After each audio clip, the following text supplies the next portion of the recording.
Kaixo, peroxoazidoetatik gatzak nola sortzen diren azalduko dugu.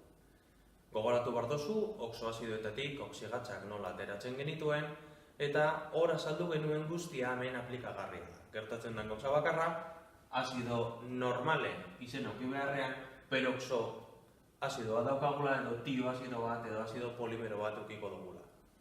Funtsean erabiltzen dugun sistematika berbera da.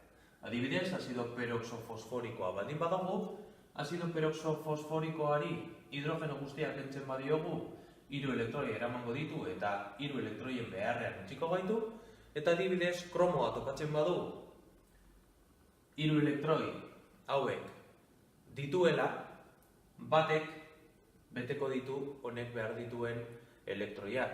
Orduan, eukiko genuke CRPO5.